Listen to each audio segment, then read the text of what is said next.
அது ஏன் சிவனுக்கு பண்ணுறோம் அப்படின்னா, சிவன் கோவில்கள்னாலே உங்களுக்கு எனர்ஜி சென்டர்ஸ் தான்.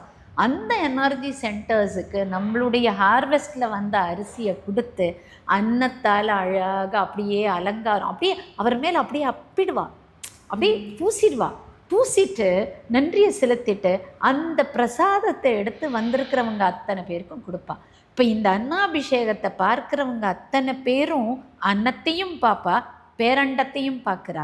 இந்த அண்டம் பேரண்டம் ரெண்டும் நம்ம என்ன சொல்லுவோம், அண்டத்தில் உள்ளது பிண்டத்தில் இருக்க, பிண்டத்தில் உள்ளது அண்டத்தில் இருக்குன்னு சொல்கிறோமா. இந்த அண்டம் பிண்டம் ரெண்டையும் இணைச்சிட்டோமா, இந்த இணைப்பை பார்க்கும்போதே நமக்குள்ள அந்த இணைவு ஏற்பட ஆரம்பிச்சிடும். இதுக்காக தான் கோவிலுக்கு போகிறது, அந்த நேரத்தில் போய் அந்த சிவனை கும்பிடுறது, அதோட அவருக்கு மந்திரங்கள் ருத்ரம் சமக்கம் சொல்லி அந்த எனர்ஜியை இன்னும் மல்டி ஃபோல்டடாக ஆக்கி வீட்டுக்கு வரும்போது நமக்குள்ள ஒரு பேலன்ஸ்டு சென்டர்டு தாட் இருக்கும் நிச்சயமாக. இப்போ அடுத்த ஒரு வருஷத்துக்கு நம்ம இயங்க வேண்டிய சக்தியினுடைய பேலன்ஸ், இந்த பக்கம் ரெஸ்பான்சிபிலிட்டிஸ், நம்ம இந்த அண்டத்தில் இருக்கோம், நம்முடைய ரெஸ்பான்சிபிலிட்டிஸ், பேரண்ட நாயகனுடைய அனுகிரகங்கிற ஃப்ரீடம்.